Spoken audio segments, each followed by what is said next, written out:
So how many things does Uber have to take away before you will acknowledge that you're not an independent contractor, but in fact an employee? Hey everyone, this is Kevin the Apptrepreneur, and this story definitely made the rounds in the morning. I wish that I wasn't so busy because I would have actually made like a mid-afternoon video, but again, I was busy. It happens sometimes, but there is something going on in Chicago and other areas of the United States because Uber just cannot help themselves. They have to pinch a little bit more. Pinch, pinch, pinch, pinch. That's what I call it. It's like a little, or it's kind of like eating like a big giant Treehouse of Horror Simpsons donut. Yeah, you don't eat the donut in the first bite, but as Homer keeps nibbling away at it, at some point the donut gets more and more smaller until there's eventually nothing left. The donut in this case, in case I haven't figured it out, is the independent contractor status, what it means to be independent contractor. Because independent contractors should have much more freedom to do what they want. That, yeah, Uber might collect 20%, but hey, the prices should be somewhat in your control. The destination should be in your control. You should know how much the ride is going to be up front. You should know where you're going up front. I mean, there's so many things you should know up front that you just don't. And Uber keeps taking more and more of those features away. Case in point, this. Airport trips have been blocked. Due to an excessively high airport cancellation rate, your account has been permanently blocked from accepting rides to and from the airport. Now, if you drive or have ever driven, you understand what a big deal this is.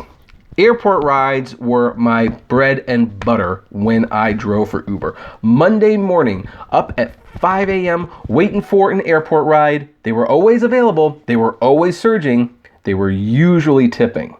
And you could make a lot of money. I would make $100 few hours. Few hours. Maybe even less in some cases. Because airport rides were just always the best. They were usually long. They tipped. They surged. Everything was great.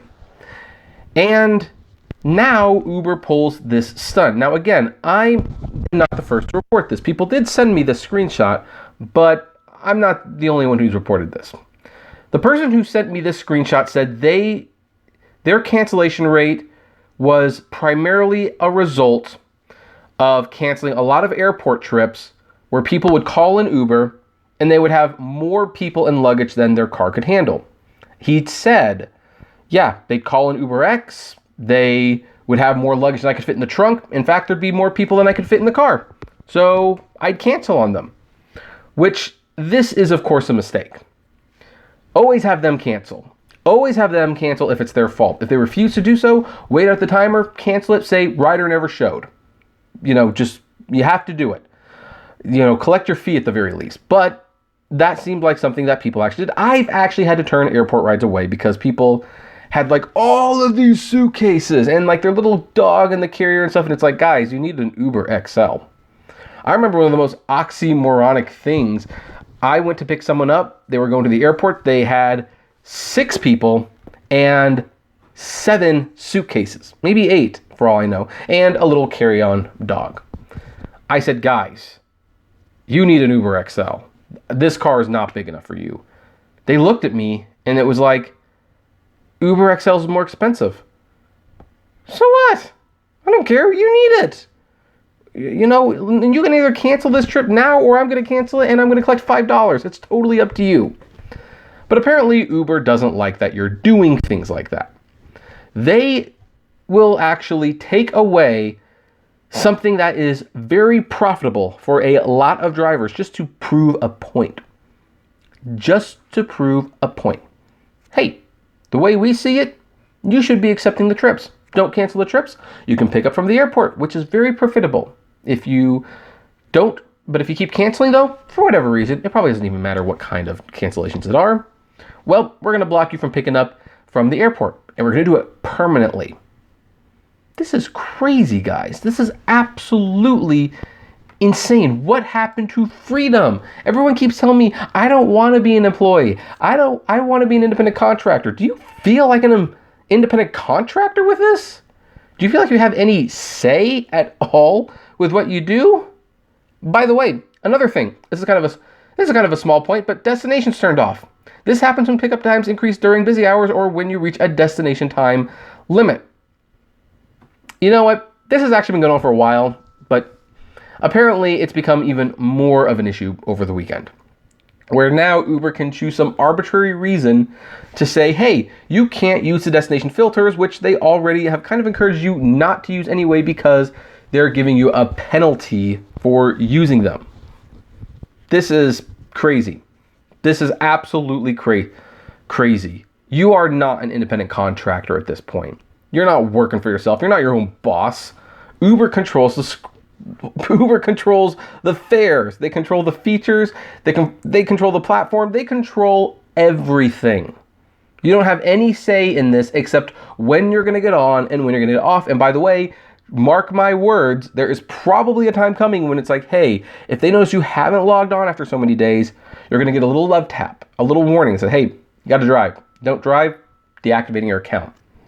Which at that point, it's like, oh, so wait, I thought I had the freedom to work whenever I wanted. If I want to take a month vacation, I could take a month off. Now you're saying if I don't work once every couple weeks, then I get deactivated? I'm no longer, like, where's the independence in that? There is none. There absolutely is none, and it's just going to get worse and worse. Good time for my channel. I mean, these videos definitely do very well because people get pissed, and they get pissed for very good reasons. But you know what? Here's the thing. Go back to driving for Uber. Here's where you hurt yourself when you drive for Uber. When you go back and drive, they hold the cards. I met someone at the Uber strike from Drivers United, who, by the way, I do recommend their website, drivers-united.org. And in fact, I believe we're going to be doing a podcast soon with them so that they can kind of talk about their future strategy. And I won't name out any names because I actually really liked this guy. But if he's watching, you probably know who you are. And yeah, I'm going to have to put you on blast a little bit. But I do like you. I want to assure you of that. He talked to me. Very nice fella. Explained what he wanted from the strike. We went our separate ways.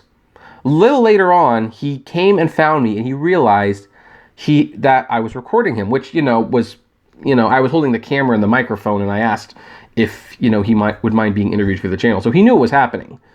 He must have had a change of heart at some point because he said later on, coming back, hey, can you remove that from the video? Which it's like, dude, it's live stream. It doesn't really work. I won't put you in the highlights, but it's there. And then I said, but did you give me, he's like, because I don't want to get deactivated. Like, this is my livelihood.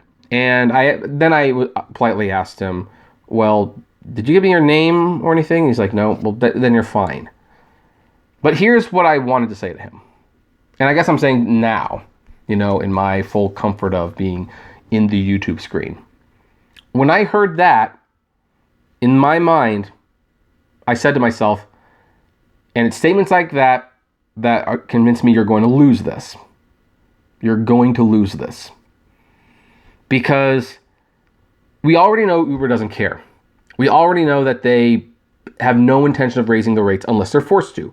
We know that they're actually taking away features that drivers depend on, and they don't have much to begin with at this point. Because they know the drivers will come back. Seriously. That's why I tell people, look, you got to do this if you're willing to walk away. You got to do this as if you are prepared to lose a job. Because here's how the bargaining's going to work. I want this. Well, we're not going to do that. We're in fact going to cut the rates. Oh, well, I'm going to strike for a day. You're going to be back tomorrow? Yeah. Okay, see you tomorrow. Yeah, I wish I had sock puppets or something, but that's what it is. As long as you come back, they hold the cards. As long as you come back, they're going to keep doing this. It's that simple. So, I still support the strike. I still support the protests. I support the Drivers United. I support the drivers. Walk away from this. I'm telling you, you want to see it get better? Walk away, stay away, find another job. Because if you come back, no incentive. No incentive for them at all to fix any of this. But, of course, I will now pass the question off to you guys. What do you think? Have any of you been hit with this permanent airport deactivation thing? What was your story? I would love to know. So, comment below. Like, favorite, share, subscribe. If you enjoy my videos, consider becoming a Patreon member. It's totally optional, but even as little as $1 a month goes a long way to helping the channel run smoothly and you get access to my Patreon's exclusive blog. Also, don't forget to check out my Apptrepreneur vlogs channel. There's new videos coming every week. And check us out on Facebook Hangouts, or actually on Facebook. It's called the Apptrepreneur Hangout. And as always, flame responsibly. Have a good one.